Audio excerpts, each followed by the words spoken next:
This episode is brought to you in part by Museum of the Bible and its new worship experience, All Creation Sings, made in partnership with Creator. Step into an immersive room with vibrant visuals, soundscapes of praise, and interactive displays illuminating the story of worship. Get tickets at museumofthebible.org/ACS. Welcome to the Grace Enough podcast. I am your host, Amber Cullen. February is American Heart Month. And while we're likely to think about love and Valentine's Day when we envision hearts, today we are going to learn a bit about heart health, heart disease, and Lori Ann Wood's Divine Detour. Lori Ann was young and healthy when she ended up in critical care with a heart failure diagnosis and only a few months to live. What happened? Was God listening? How could this be? Those are a few of the questions Lori Ann was asking during that season. We dive into that season of her life, the healing and reoccurrence she experienced, and how the family of God interceded on her behalf when she had no words. If our conversation resonates with you, will you share it with a friend? So many families experience the impact of heart disease, and this could serve as the encouragement they need today. Good afternoon, Lori Ann. Welcome to the Grace Enough podcast. Thank you. I'm so excited to be here, Amber. I always enjoy these afternoon conversations. I'm a little more awake, a little more in the groove of my day. And so everyone who listens here knows that I begin my show with just asking my guests a little bit about their journey with Jesus. When did you come to know him? Just a little bit of that early faith walk. You know, I think my faith journey began probably like a lot of other people. It began earlier than even my earliest memory. I don't remember a time when I didn't believe. That's such a gift. Yes. And I think we take that for granted. Mm-hmm. I grew up in church. I knew about God as pretty much as early as I knew about my own family. Because of that, I raised my children in church. I led ministries. I taught Bible classes. My husband and I taught in a Mexico mission trip, summer trip for 10 straight summers. But something happened about that time. My children were getting a little bit older. Something happened to me about that time that really rattled my faith and caused me to dig deeper into it. Well, and isn't that the story a lot of times with people who have grown up in the faith? I was talking to a previous guest, Rachel Joy Welcher. She talks about that. She had just always had this robust faith, a family who were very much grounded in the word, and they lived it at home and in all areas of their life. And it wasn't until, her marriage was really rocked that she began to say, okay, do I really believe these things? Now is when the going gets tough, right? Right. So true. And that's the experience we're going to talk about. What did happen to you in 2015? Will you share a little bit of that experience with us, what happened, and kind of how your faith was tested and challenged a bit? Wow, it has been 7 years ago, which is hard for me to believe, but late 2015, near the end of the year, to take it one step back a little bit, I had a medical evaluation, and it was one of those evaluations that you have that assesses your overall health, and they take your blood pressure and all, they take blood, do all the tests. And I was told at that time that I had less than 3% chance of ever developing heart disease, because all my numbers were so good. I had low blood pressure. I had low cholesterol. I exercised. I was a healthy person. I had no family history. That's what I was going to ask. Did you have family history? No, none. And I didn't have any lifestyle risk factors either. And so I was a good bet. If you were making a bet, I was a good bet at that point. But then 3 weeks later, I found myself diagnosed with end-stage heart failure, and at this point, still an unknown cause. Wow. I was, yeah, totally broadsided. I felt like I kind of had the flu. I was draggy.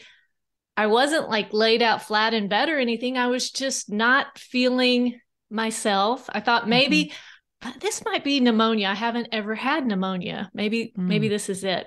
So I went to convenient care.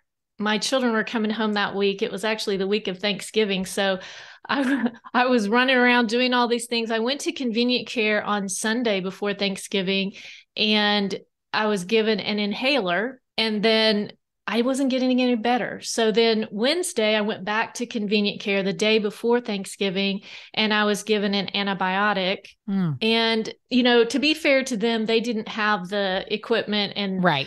the depth to test the way they should have. I should have gone to my doctor, but I was trying to shortcut it.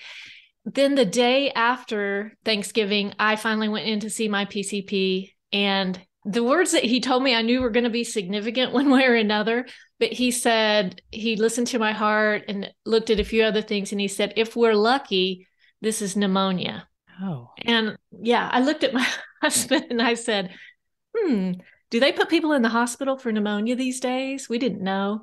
right. And When you don't have medical events, you don't know.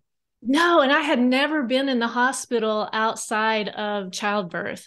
So this was all so new to me. But my PCP immediately took a chest x-ray, and he discovered that I had an extremely enlarged heart. My heart was functioning at about 6% at that point. Wow. And I had no idea, but I was direct admitted into my local cardiac ICU, and I spent a couple of weeks there.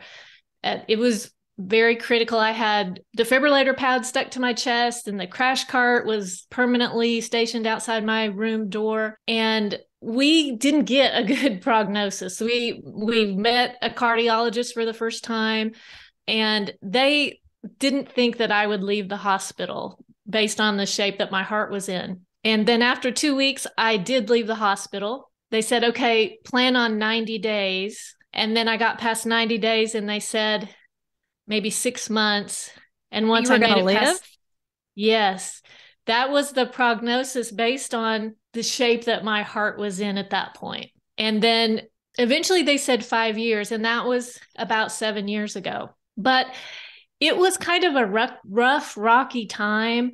I was flown to Cleveland Clinic, and I became my doctor's most critical patient for almost a year and a half. And she told me later, she actually wrote the foreword to my book, but she told me later that mine was the largest heart she'd ever seen. How does that happen in 3 weeks' time? Now, I know they had not taken images of your heart at this regular physical.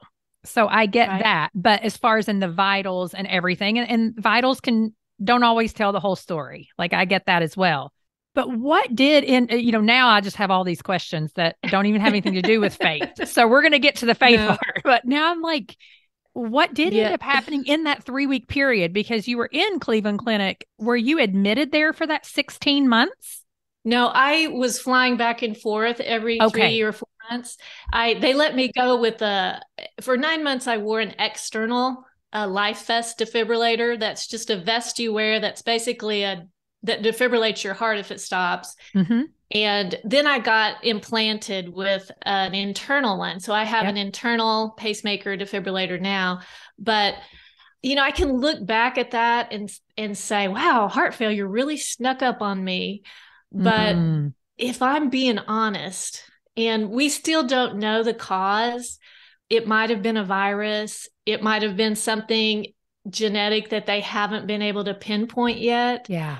We don't know, but it doesn't really change the course of my treatment. So we don't spend a whole lot of time trying to Right. figure it out. I do, though, because Yeah. I know.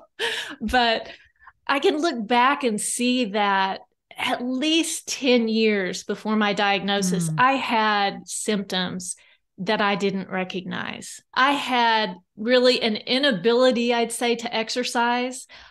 I just said, oh, I'm out of shape. I need to get in better shape. My husband runs marathons. My children are in sports. I'm the one out of shape. Oh. But it was bigger than that.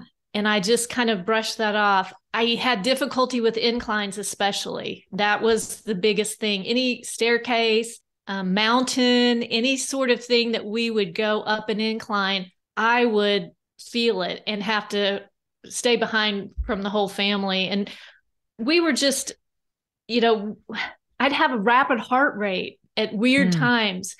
And because I didn't think I had any heart disease issues, risk factors. Yeah. I didn't think it was my heart. I thought it had to be something else. It was probably anxiety, something else that couldn't be heart related. And it's heartbreaking to look back now and say, I should have known that. But I just passed it off as getting older. I'm not in shape. I need to, take better care of myself, maybe rest more. But it never was something that hit my radar as this is a serious health issue.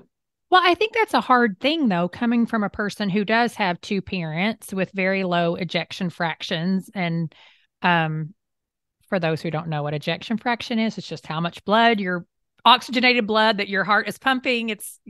So anyways, I look back at my dad, and my sister will beat herself up because we're both healthcare providers. She's a physical therapist. It's what I did in my previous life, quote unquote. My mom is a nurse.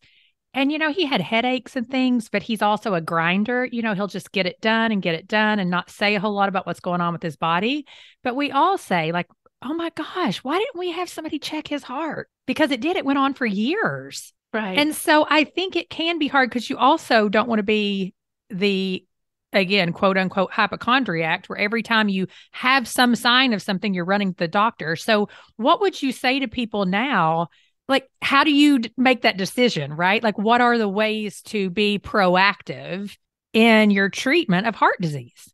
Well, one thing I learned, I was trained at Mayo to be a community educator for Women Heart, which is a national organization that supports women with heart disease. And one of the things that I learned that really stuck out at the beginning was that every year, heart disease kills more people than all forms of cancer combined.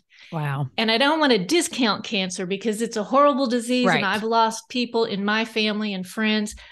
But I think we discount heart failure and heart disease in general. I think we think it's something that we can avoid if we're doing everything right. And the reality of it is you can reduce your risk of it by making good lifestyle choices and good health choices, but you can't avoid all of it. And I learned too that the only self-exam for heart disease is awareness. Okay. So just to know that something's not going on with you the way it normally does. And to listen to the people around you. I had ignored my husband for so long, for so many years. When we're trying to hike and climb up a little bit of an incline, he'd say, you need to really get this checked out. Or we used to have a orientation at our high school, and it's a 2 or 3 level high school. And the parents went on orientation day with the kids.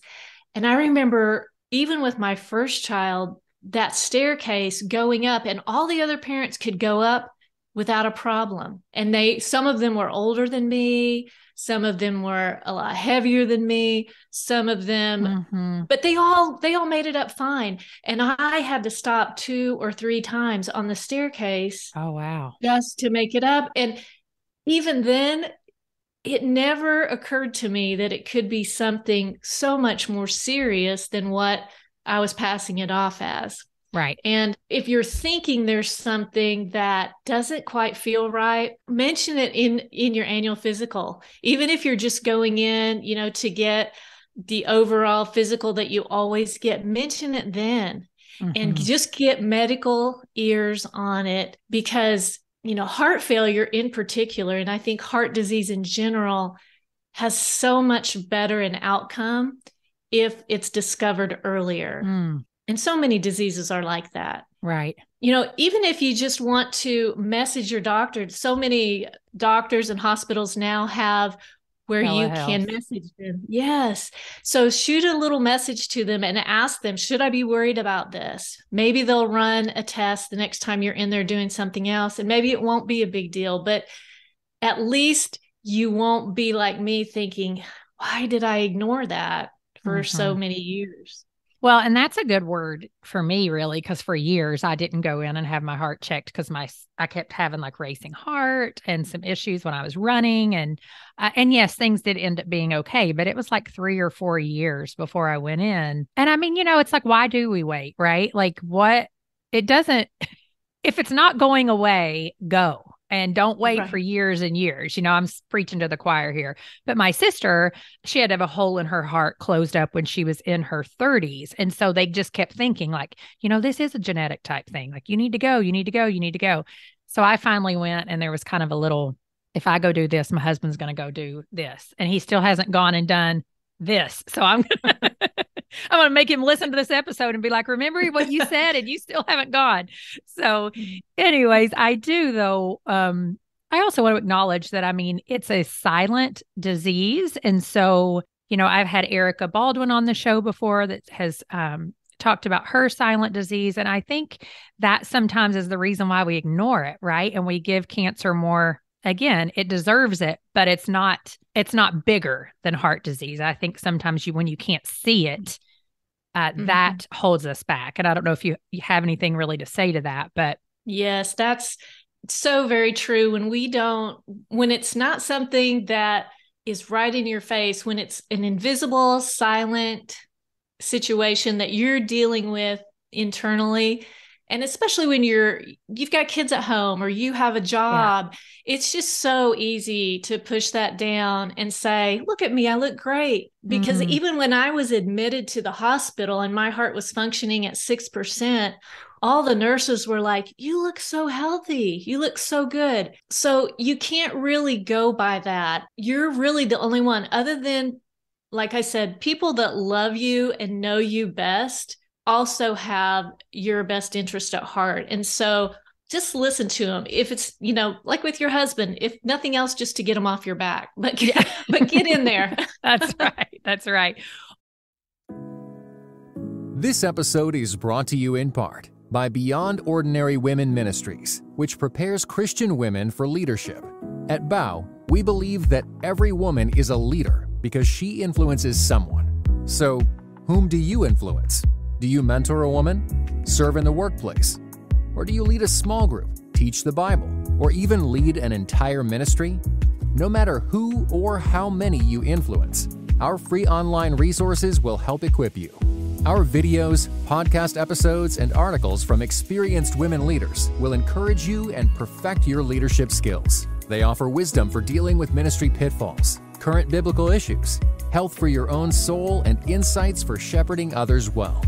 In addition, BOW offers Bible studies designed to connect women of multiple generations. They provide a challenge to both women new to the Bible and those wanting to dig deeper. Be our guest and browse all of our free resources and low-cost Bible studies at beyondordinarywomen.org. Well, let's shift a little bit towards the faith aspect of it. During this time, when you're going back and forth to Cleveland Clinic and you're having to wear, I mean, it turns from an invisible illness to now everybody can see I have an outside jacket that I'm wearing. What were some of those moments of wrestling like for you? What shifted in your walk with Jesus as you're walking through, oh my goodness, this could be the end of my life? Those 16 months, I basically had no improvement. I was on extremely high levels of medication, higher than most of the doctors were comfortable with. I wore this defibrillator. I revamped my diet and got rid of sodium and all the things that I was supposed to do, and I didn't improve. And then, well, let me talk about what happened during that time, during that 16 months. I spiritually felt like I was abandoned by God. I felt like He wasn't listening to me. He wasn't listening to all the prayer warriors that were praying for me. And some of them were praying around the clock because they initially said, you won't leave the hospital. Yeah. And I still have those lists where people were getting up in the middle of the night and praying. And I'm like, this is your chance, God, to show how prayer works. And I wasn't getting anything. So I felt like he was giving me the silent treatment. So I gave him the silent treatment right back. To be honest, I had a hard time praying. I had a hard time really digging deep into my faith and finding that stability that I wanted to find. It was a hard time. And because of that, and I have a resource that if anyone's interested that I wrote during that time, that's called 5 Prayers and Promises When You Can't Talk to God. And it was during that time that I just had a very difficult time talking to God. But thankfully, and I think this is what the body of Christ will do, they rallied around me and they were my prayers when I couldn't pray. Yeah. And that was a gift that I still have those prayer chains and they're framed. And I just don't ever want to forget that gift, because we all run into those times when it's like when we're in high school and we give our parents the silent treatment. We do that. But what I learned through that is that I couldn't give God the silent treatment for very long, because we had too much history. And I knew too much about him. And it's just like with my parents, I came back around, and I did come back around, but it was a hard time during those 16 months where nothing was happening. Yeah. Well, it's when you say that, I interviewed this morning Tyler Staton, he's a pastor out in Seattle, and something that he writes in his book that I actually just have right here says to pray is to risk trusting someone who might let you down. To pray is to get our hopes up, and we've learned to avoid that. So we avoid prayer. There's more to that, but he goes on to talk about that's why early on in your walk with Christ, and as you develop a walk with Jesus, you pray to him out of intimacy, not just wanting something from him. And that development of intimacy with Christ is what we long for, is what we miss when we can't pray anymore. And so, yes, it's also the character of God and all of that. But if you don't have that intimacy with him, I think it's easier to say when he's not answering, I'm walking away and I'm not coming back. But you knew him. So it's like, I can't stay away any longer. Like Peter says, Jesus, where would I go? Exactly. Yes. So tell me, your ejection fraction did end up being completely restored, which is just truly miraculous. Tell us what happened during that time. I don't know. I mean, I don't even know what question to ask about that. I just know how cool that is. A lot of other people are probably like, what are you even talking about? That 16-month silent period ended. And when I say 16 months, it was 16 months to the day that I first saw the word heart failure on my medical record. I came down with a pretty severe case of appendicitis and just something else to add to the medical record at that point. But I knew I had to get my appendix out. Everybody knew that was what needed to happen, but no one wanted to touch me because my heart was functioning at such a low level. So we waited for a while, and then finally they said it's got to come out. So they did an echocardiogram, which is the main test that determines your heart function. And they discovered that my heart function was near normal on that day. Wow. And so they went ahead and took my appendix out, and nobody cared about the appendix and everybody was excited about the heart. Yeah. But it was something that I didn't expect. And it was something that honestly, I think I'd given up on at that point. After 16 months, in my mind, I had probably given up. And just to finish the loop, I thought that was the end of my story. I thought my story was one of miraculous healing and God's provision. And I was going to tell that story for the rest of my life. And I had been taken through this, and glad that's over. Oh, yeah. We always think the one and done, don't we? I've suffered. My suffering's over. I fell hard for it this time. But because I had that normal heart function, but then 3 years ago, my heart function dropped and I was in active heart failure again. So what I have learned through that process is that heart failure is a chronic progressive disease. Mm-hmm. And with medical science, for most people, they can manage the symptoms pretty well with devices and medication and lifestyle changes. For some people, they can slow down the progression, but ultimately heart failure goes in one direction. And I was on that one direction. Now, while you're going down, you can have some bumps up and some spikes, but overall, your trajectory is down. And so I'm now down, but I'm holding at this lower plateau and considered to be a high functioning heart failure patient. And for that, I'm very, very grateful and have just learned so much. And my life has just taken turns that I never would have imagined. Yeah. Well, I mean, and one of those is writing, right? And so you are going to be releasing. What is the release date? It is February 21st, 2023. A book called Divine Detour. And in that book, you're exploring questions of worry and doubt and fear. And so maybe pick one of those, dig into it a little bit. How did your personal wrestling impact how you view worry, doubt, and fear?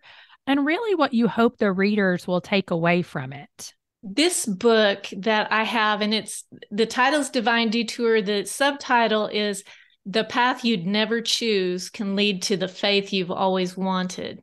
And I found, and although the book is born of this diagnosis and the journey through that, ups and downs, it's not primarily about the medical events. It's really designed to be a guide to help other people confront what I discovered were the three most important questions that every life is going to answer one way or another. They always come up. These questions always seem to pop up when we find ourselves on a detour, because we're going along fine. We're on the main road. We're on the planned route. And then because of no choice of our own, we get shoved over onto a detour. Yeah. And it's not the smoothest road. It's not the most direct path to where we wanted to go. There's some inconveniences and some pain going on during those detours. And I think that same thing happened with Jesus in the desert. And that's how the book came about. I discovered that the questions that I was asking were the ones that Jesus had to face when he was in the desert on his own detour. Let me just pick, like you suggested, just one question. And I think this one, the second question in the book is one of doubt. And I think this is one that most people can relate to, whether they're on a detour yet or not. And it's when, if you remember in Matthew 4, when Jesus was led into the desert and he confronted the enemy, one of the things the enemy said, the second thing he said was, throw yourself down from here and the angels will protect you. And what Jesus as a man had to hear is that a good God would not let his child suffer. He will save you from harm. If your God is good, you're not going to strike your head against that stone. And as believers, we run head first into this question of doubt. And the question is God always good? Yeah. Is he always good? Because what's happening to me right now doesn't feel like love. It doesn't feel good. And, does my current pain indicate God's level of care for me? Is there a correlation there? Right. And this God I've followed all my life, does he really love me individually? Does he care? And that is God always good question is maybe the one that I struggled with the most, because I can believe easily that God is all powerful, that he's in control. But the one about always watching out for singular me in the sea of humanity is a question that I struggled with. And what I learned, and I looked at things like protection and resilience and vulnerability, and I learned that God doesn't promise that we won't experience the worst that this world has to offer. But when we do, he promises that we won't be alone. And that's what I explored through that. And the book is a book of 40 essays, and each essay is a standalone examination of one part of one of these life questions. And so it's designed to take the reader to that question. I've got a lot of stories in there. That funny thing that God does, it turns out everyone has these stories that sound a lot like that. Yeah. And it's just relatable things that have happened to me, but also some of the really raw journal entries that I made when things weren't going so good, just to bring the reader along on the journey a little bit. Well, when your world was falling apart, you've learned, like you said, that questions, they didn't destroy your faith. And I love that because I have spoken so much to people about God wants our honesty. He already knows, like he is not a God that is far off from our questions and our honesty and our longing and our praises and all of the things, all of it. And so you learn that, it didn't destroy you. Those questions, he didn't strike you down, but instead you were strengthened and you entered into probably closer intimacy with him in the long run, right? It all doesn't happen overnight. But with that said, why are questions so important to our faith journey with Jesus?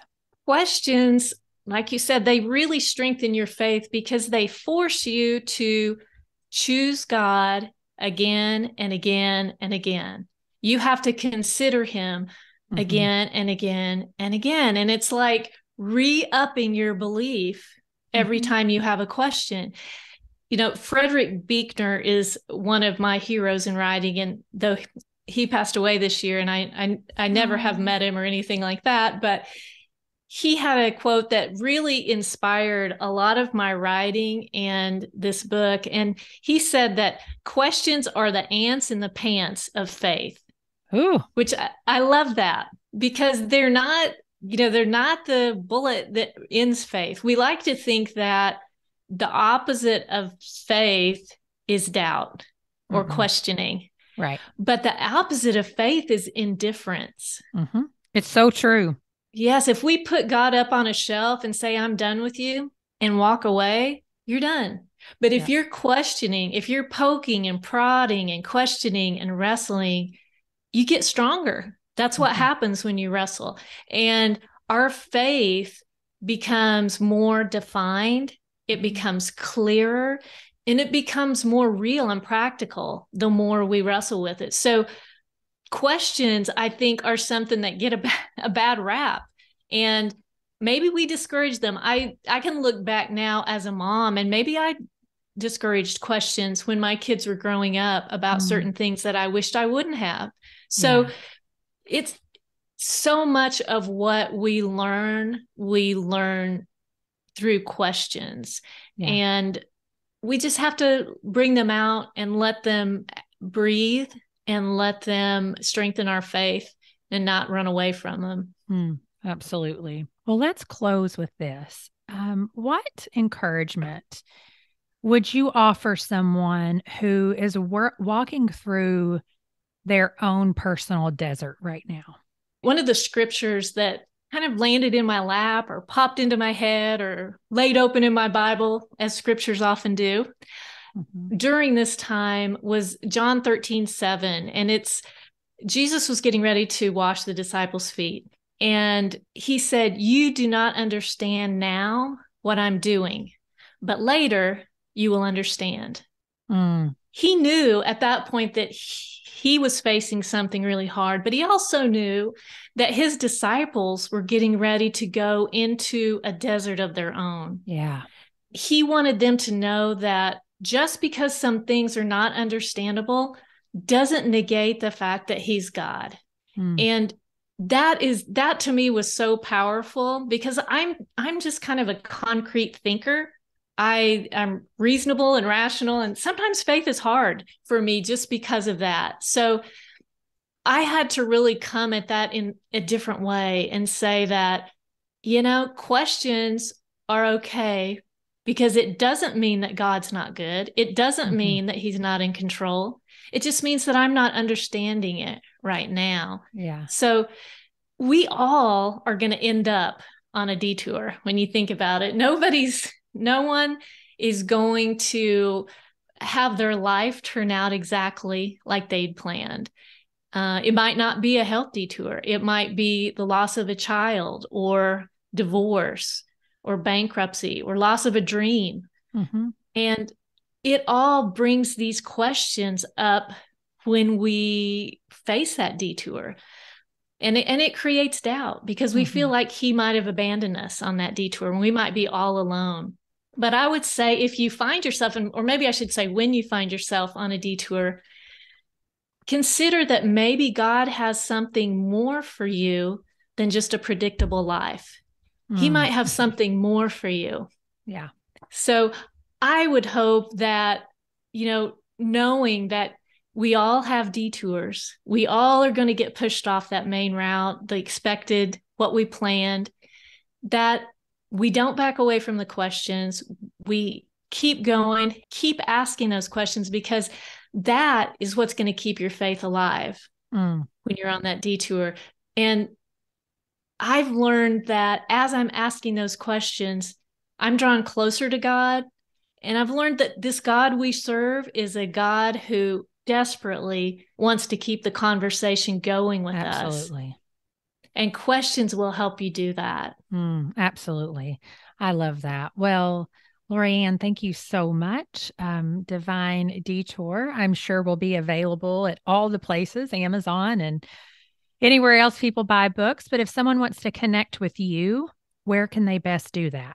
Yes, my website is loriannwood.com. And if you want the book, it's loriannwood.com/books.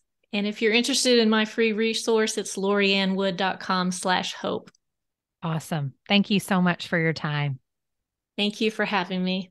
More than likely, you or your family member or a close friend has heart disease. Will you share this conversation with them as an encouragement today? And Lori-Ann's book, The Divine Detour, is linked at graceenoughpodcast.com/heart. Purchasing through that link provides a small affiliate payout to Grace Enough at no cost to you. Thank you for listening to the Grace Enough podcast. Tune in next time.